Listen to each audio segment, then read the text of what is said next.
تقابل کا ہمارا انداز تو نہیں، لیکن یار لوگوں کے تعصب کی بنیاد پہ تقابل کیے دیتے ہیں۔ احباب، جو ہی محرم کا مہینہ شروع ہوتا ہے تو ایک جملہ، ایک حدیث کا ٹکڑا بڑے زور و شور، شد و مت کے ساتھ بیان کرتے ہیں کہ نبی علیہ الصلوۃ والسلام نے فرمایا تھا فاطمہ تو بضعۃ منی فمن اذاها فقد اذانی، کہ فاطمہ میرے جگر کا ٹکڑا ہے، جس نے اسے رنج پہنچایا، تکلیف پہنچائی، اس نے مجھے تکلیف پہنچائی۔ حدیث کا یہ ٹکڑا بیان کیا جاتا ہے، اور اگر اس کی پوری حدیث کا مطالعہ کیا جائے تو یہ بات سامنے آتی ہے کہ آقا علیہ السلام نے یہ جملہ کب بولا تھا؟ جب سیدنا علی رضی اللہ تعالیٰ عنہ نے سیدہ فاطمہ کی موجودگی میں ابو جہل کی بیٹی سے نکاح کرنے کا ارادہ کیا۔ قصہ نہیں ہے، حدیث کے الفاظ ہیں۔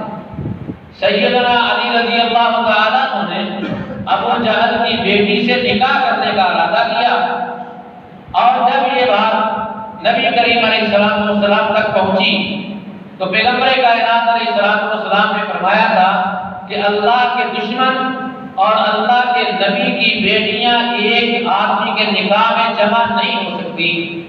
اس وقت کائنات کے امام نے فرمایا تھا فاطمہ تو بضعۃ منی فمن اذاها فقد اذانی، فاطمہ میرے جسم کا ٹکڑا ہے، جس نے فاطمہ کو رنج پہنچایا اس نے مجھے تکلیف پہنچائی۔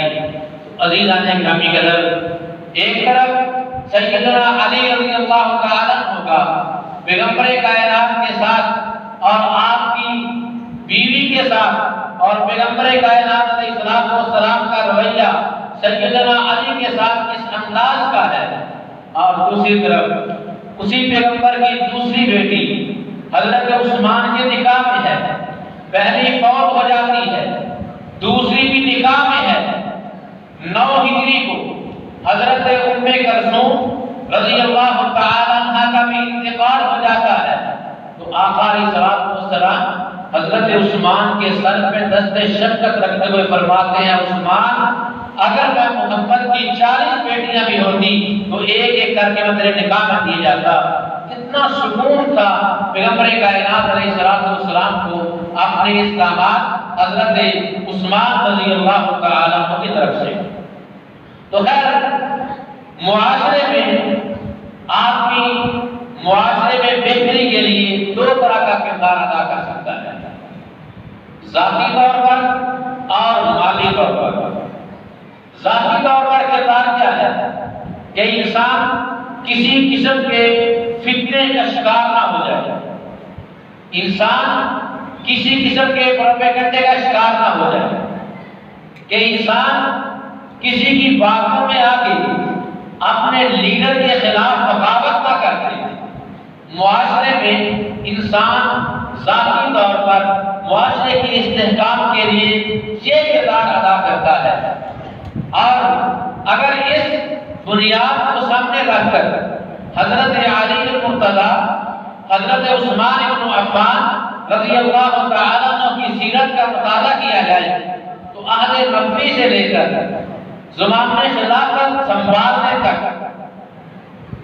عہد مکی سے لے کر پیغمبر کائنات علیہ السلام کے عہد سے لے کر حضرت فاروق اعظم کی شہادت تک کوئی ایک موقع بھی ایسا نہیں ملتا کہ جس موقع پر حضرت عثمان رضی اللہ تعالیٰ عنہ نے نیگیٹو کردار ادا کیا ہو۔ ہمیشہ پازیٹو کردار ادا کرتے ہوئے معاشرے کے اندر امن اور سکون کی فضا کو قائم رکھا ہے، اور جب اپنی خلافت آتی ہے تو پھر بھی اپنا ذاتی کردار ادا کر کے پیغمبر کائنات کے اس عظیم صحابی نے معاشرے کو مضبوط تر کرنے کا، مضبوط تر سے مضبوط ترین بنانے کے لیے اپنا کردار ادا کیا، حتیٰ کہ اپنی جان تک کو قربان کر دیا، لیکن معاشرے میں انتشار پیدا نہیں ہونے دیا۔ آقا علیہ السلام کے اس عظیم صحابی نے پیغمبر کائنات علیہ السلام کے ہاتھ پر جب اسلام قبول کیا تو اسلام قبول کرنے کے بعد خاندان بنو امیہ کی طرف سے حضرت عثمان رضی اللہ تعالیٰ عنہ پر جتنے بائیکاٹ کیے گئے، جس انداز کے ساتھ رویہ اختیار کیا گیا، اس کے بعد کسی بھی خاندان امیہ کے فرد کے ساتھ ایسا رویہ اختیار نہیں کیا گیا تھا۔ میں اگر یہ بات کہوں کہ خاندان بنو امیہ میں حضرت عثمان رضی اللہ تعالیٰ عنہ وہ پہلے شخص ہیں جنہوں نے پیغمبر کائنات علیہ السلام کے ہاتھ پر بیعت کر کے اسلام کا اعلان کیا، اور پھر اسلام کا اعلان ہی نہیں کیا بلکہ اسلام کی خاطر ہجرتیں بھی کی، اسلام کی خاطر اپنا مال بھی قربان کیا۔ اور یاد رکھیے جب حضرت عثمان رضی اللہ تعالیٰ عنہ پیغمبر کائنات کے حکم کے مطابق حبشہ کی طرف ہجرت کر کے جاتے ہیں، اپنے سارے کے سارے جو مال تھا وہ اپنے خاندان کے حوالے کر کے جاتے ہیں، اور جب مدینہ کی طرف ہجرت کی ہے پھر بھی اپنا سارا مال خاندان بنو امیہ کے حوالے کر دیا تاکہ کوئی فرد میرے راستے میں رکاوٹ نہ بن سکے۔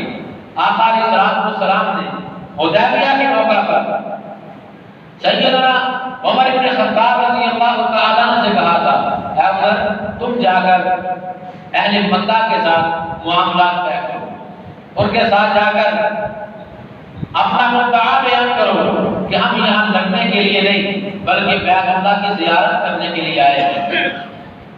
پیغمبر کائنات علیہ السلام نے جب حضرت عمر بن خطاب سے کہا تھا تو سیدنا عمر رضی اللہ تعالیٰ عنہ جس ذات کا نام لیتے ہیں آقا کریم کے سامنے، اللہ کے بعد پیغمبر مجھے جانا میں کوئی کراہت نہیں ہے، لیکن اس صورتحال میں جو سب سے بہترین کردار ادا کر سکتا ہے اس ذات کا نام حضرت عثمان بن عفان ہے رضی اللہ تعالیٰ عنہ۔ یعنی پیغمبر کائنات علیہ السلام کے صحابہ کے دلوں میں بھی یہ بات جاگزی تھی کہ معاشرے کے اندر پازیٹیو ترین کردار جو ادا کرنے والی ذات ہے اس ذات کا نام حضرت عثمان رضی اللہ تعالیٰ عنہ ہے۔ اور پیغمبر کائنات علیہ السلام کے ساتھ بدر سے لے کر تبوک تک ہر موقع پہ سیدنا عثمان رضی اللہ تعالیٰ عنہ آقا علیہ السلام کے شانہ پہ شانہ کھڑے ہیں۔ جہاں بھی مال کی ضرورت پڑی حضرت عثمان رضی اللہ تعالیٰ عنہ نے اسلامی معاشرے کی تنظیم کے لیے، اسلامی معاشرے کے استحکام کے لیے اپنے مال کو قربان کیا۔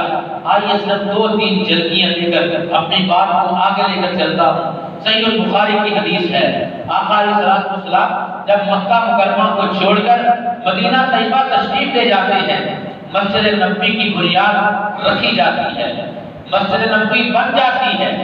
صحابہ کرام رضوان اللہ علیہ اجمعین جوق کا جوق اسلام میں داخل ہو رہے ہیں، حتیٰ کہ مسجد کم پڑ جاتی ہے، مسجد کم پڑ جاتی ہے۔ کیوں؟ مسلمان زیادہ ہو گئے تھے۔ آج بھی مسلمان تو بہت زیادہ ہے، لا الہ الا اللہ کی بنیاد پہ حاصل کی جانے والا ملک ہے، لیکن مساجد شکوا کرتی ہیں۔ کسی بھی مسلک کی مسجد میں جا کر آپ تجزیہ کریں، کسی علاقے کی مسجد میں جا کر آپ انالیسس کریں تو یہ بات سامنے آئے گی کہ مسجد کے اندر گنجائش تو 1000 آدمی کی نماز پڑھنے کی ہے، لیکن نماز پڑھنے والے صرف 50 آدمی ہوتے ہیں۔ اور وہ ایسی کمیونٹی کے اندر مسجد ہے جہاں کی ارد گرد کے رہنے والے سارے کے سارے مسلمان ہیں، کلمہ گو ہیں، ان میں کوئی بھی غیر مسلم نہیں ہے۔ حضرات وقار صحابہ جب اسلام قبول کیا تو پھر اپنے اوپر نماز کو فرض سمجھا ہے، مسجد آنا فرض سمجھا ہے۔ آقا کریم علیہ السلام نے فرمایا تھا، اذا رأیتم رجلا، جب تم کسی ایسے فرد کو دیکھو کہ وہ مسجد کی طرف آ جا رہا ہے، کبھی مسجد میں آتا ہے، کبھی مسجد سے باہر نکلتا ہے، فَاشْهَدُوا لَهُ بِالْإِيمَانِ، ایسے فرد کے ایمان کی گواہی دو کہ جو مسجد میں آتا جاتا ہے بندہ مومن ہے۔ کیا معلوم ہوا کہ ایمان کی علامت مسجد کے ساتھ متعلق ہونا ہے۔ نہیں بن سکا، مسجد کو بنا دی شکر میں ایمان کی حرارت والوں نے دل اپنا، مسجد کو بنا دی شکر میں ایمان کی حرارت والوں نے۔ عزیزان گرامی قدر، اگر ہم نمازی نہیں بن سکے تو پھر ہمیں اپنے ایمان کی فکر کرنی چاہیے۔ سیدنا عثمان رضی اللہ تعالیٰ عنہ کا کردار کیا ہے مساجد بنانے کے حوالے سے؟ کیونکہ مسجد جو ہے یہ اسلامی معاشرے کا ستون ہوتا ہے۔ حضرت عثمان رضی اللہ تعالیٰ عنہ، صحیح بخاری کی حدیث ہے، پیغمبر کائنات اپنے صحابہ سے مخاطب ہو کر کہتے ہیں، اے میرے صحابہ، مسجد کم ہو گئی ہے، لوگ زیادہ ہو گئے ہیں، مسجد کے ارد فلاں خاندان کے فلاں قبیلے کے کچھ گھر ہیں، ملک جو ایک گھروں کو خرید کر اللہ کے لیے وقف کر دے گا، آسمان لہ الجنہ، میں ایسے فرد کو جنت کی گارنٹی دیتا ہوں۔ حضرت عثمان رضی اللہ تعالیٰ عنہ اور دیگر صحابہ میں بیٹھے ہوئے ہیں، اللہ اکبر کبیرہ۔ معاشر کوئی بھی ہو، جماعت کوئی بھی ہو، نیکی کا جذبہ اور نیکی کرنے کا جذبہ ہر فرد میں موجود نہیں ہوتا۔ اور یاد رکھیے، نیکیاں پیسوں سے نہیں ہوتی، نیکیاں اللہ کی توفیق سے ہوتی ہیں۔ حضرت عثمان رضی اللہ تعالیٰ عنہ اٹھتے ہیں اور ان تمام گھروں کا سودا کرتے ہیں 25,000 دینار کے اندر، اور سارے گھروں کا سودا کر کے پیغمبر کائنات علیہ السلام کی خدمت میں ہماری زبان میں رجسٹریاں لا کر پیغمبر کے قدموں میں پھینک دیتے ہیں۔ اللہ کے بعد پیغمبر یہ گھر میں نے خرید لیا تو مسجد کے لیے وقف کر دیا ہے۔ حضرت علی وقار وہ مسجد نبوی جس کے لیے حضرت عثمان نے جگہ خرید کر وقف کی، اس مسجد میں ایک نماز پڑھنے کا ثواب 1000 نماز کے برابر ہے۔ عزیزان گرامی قدر، یہی بس نہیں، معاشرے کو مستحکم کرنے کے لیے ایک دوسرا جو عمل ہے وہ رفاع عامہ کا کام ہے۔ لوگوں کی تکلیف کو سمجھنا، لوگوں کی پریشانی کو سمجھ کر ان کی پریشانی کو سالو کرنا، یہ ایسے فرد کی خصلت ہوتی ہے جو معاشرے میں اپنا مثبت کردار ادا کر سکتا ہے۔ مدینہ منورہ کے اندر ایک ہی کنواں ہے جہاں سے فلٹر کا پانی ملتا تھا، میٹھا پانی، پینے کے قابل پانی، جس کو حدیث کی کتابوں کے اندر محدثین نے بئر روما کے نام کے ساتھ ضبط کیا ہے۔ حضرت عثمان رضی اللہ تعالیٰ عنہ وہ عظیم الشان صحابی ہیں جنہوں نے رفاع عامہ کے کام کے لیے بھی اپنا کردار ادا کیا، اور آقا علیہ السلام اپنے صحابہ سے کہتے ہیں، میرے صحابہ، جو آدمی بئر روما کو خرید کر مسلمانوں کے لیے وقف کرے گا فَأَدْخَلَهُ اللَّهُ الْجَنَّةَ، اللہ سے بندے کو ضرور جنت میں داخل کرے گا۔ حضرت ابی بکر سیدنا عثمان رضی اللہ تعالیٰ عنہ وہیں سے اٹھتے ہیں اور ایک یہودی کے پاس جاتے ہیں جو اس بئر روما کا مالک تھا۔ وہ یہودی کے پاس جا کر سودا طے کرتے ہیں اور کمٹمنٹ یہاں تک ہو جاتی ہے کہ ایک دن کا پانی ہمارا ہوگا، عثمان ایک دن کا پانی تم استعمال کر لینا۔ بڑی خوشی کے ساتھ آتے ہیں، اور یقین نے لکھا ہے 18,000 دینار کے اندر وہ سودا طے کر کے پیغمبر کائنات کی خدمت میں حاضر ہوتے ہیں۔ آ کر عرض کرتے ہیں، اللہ کے بعد پیغمبر سودا طے ہو گیا ہے، اپنے صحابہ کو اعلان کر دیجیے کہ ایک دن جو میرا ہے اس دن سارے کے سارے لوگ اس بئر روما سے فری پانی حاصل کریں، اور ایک دن کا نہیں اگلے دن کا ایڈوانس بھی لے لیں تاکہ اگلے دن انہیں کسی قسم کی پریشانی کا سامنا نہ کرنا پڑے۔ اور پھر یہ آفر صرف مسلمانوں کو نہیں دی، پورے مدینے کو یہ آفر دے دی، صرف مسلمانوں کے لیے خاص نہیں رکھا، پورے مدینے کو یہ آفر دے دی کہ جس دن باری عثمان کی ہوگی اس دن مدینے کے ہر فرد کو اجازت ہے کہ وہ اپنے لیے استعمال کا پانی بئر روما سے بھر سکتا ہے۔ اب حالات بدل جاتے ہیں، وہ یہودی دیکھتا ہے جس دن عثمان کی باری ہوتی ہے اس دن لوگوں کی لائنیں لگی ہیں، فری مل رہا ہے، سادہ پانی ہے، پینے کے لیے قابل استعمال پانی ہے، لوگوں کی لائنیں لگی ہیں پانی حاصل کرنے کے لیے، لیکن جس دن یہودی کا نمبر آتا ہے اس دن کو بندہ پانی لینے کے لیے نہیں آتا، کیونکہ یہاں قیمت ادا کرنی پڑتی ہے، وہاں فی سبیل اللہ ملتا ہے۔ اب پہلی مرتبہ عثمان گئے تھے یہودی کے پاس، اب دوسری مرتبہ یہودی آیا عثمان کے پاس رضی اللہ تعالیٰ عنہ، کہنے لگا عثمان اگر ایسا کرتے ہیں کہ تو کنواں ہمیشہ کے لیے مجھ سے خرید لے، ہمیشہ کے لیے مجھ سے خرید لے، کیونکہ جس دن تیرا نمبر ہوتا ہے لوگ پانی کر دیتے ہیں، ضبط کر دیتے ہیں، محفوظ کر دیتے ہیں، جس دن میرا نمبر ہوتا ہے پانی لینے کے لیے آتا کوئی نہیں، میں نے کنویں کی ملکیت کا کرنا کیا ہے؟ اب بظاہر یہودی مجبور ہو کر آیا تھا، یہودی مجبور ہو کر آیا تھا۔ آج کا مسلمان کیا کہتا ہے کہ یار پلاٹ لینا ہو تو مجبور آدمی تلاش کرے، وہ چیز تلاش کر لینی ہو کسی مجبور آدمی کو لگیے، جو مجبور ہوتا ہے وہاں سے سودا بھاڑے کا مل جاتا ہے۔ یہ یہودی مجبور ہو کر حضرت عثمان کے پاس آتا ہے، قربان جو عثمان تیری عظمت پہ اس کی مجبوری کا فائدہ نہیں اٹھایا، یہ نہیں کہا کہ پہلے تو نے اپنے نما کے دام مجھ سے لیے تھے، اب میں اپنے نما کے دام دوں گا۔ حضرت عثمان فرماتے ہیں بتاؤ کیا چاہتے ہو؟ یہ خود ہی کہتا ہے پہلے تو نے 18,000 درہم دیے تھے، اب 12,000 درہم دے دے، سارے کا سارا سودا، سارے کا سارا بے نما خرید لے۔ ایک مرتبہ بھی یہ نہیں کہا مجھے تو ضرورت ہی نہیں ہے، مجھے تو ضرورت ہی نہیں ہے، میرا تو کام چل رہا ہے۔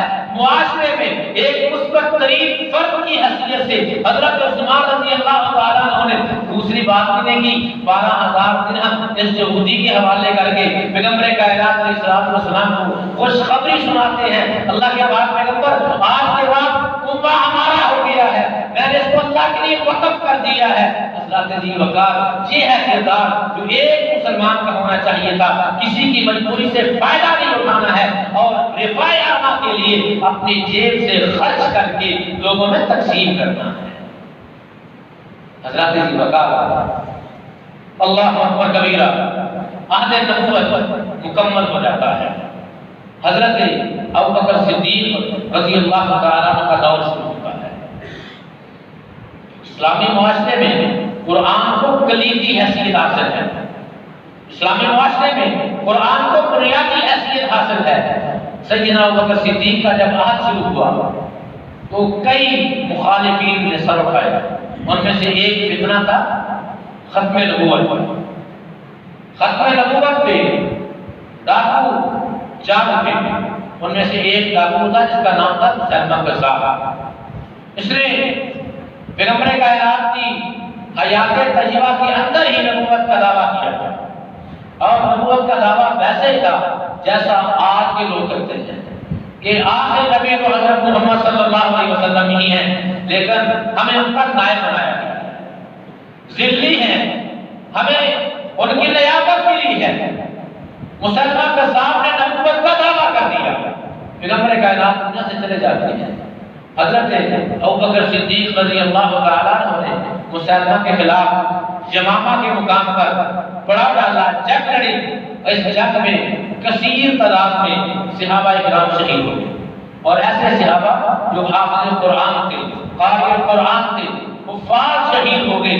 سیدنا عمر رضی اللہ تعالیٰ عنہ امیر المؤمنین سے عرض کرتے ہیں ابوبکر صدیق اگر ایسا ہی معاملہ رہا تو قرآن مٹ جائے گا، اگر اسی طرح الفاظ شہید ہوتے رہے قرآن کہیں ہم سے نکل ہی نہ جائے، کیوں نہ اس قرآن کو ایک کتابی شکل دے دی جائے، ایک کتابی شکل دے دی جائے۔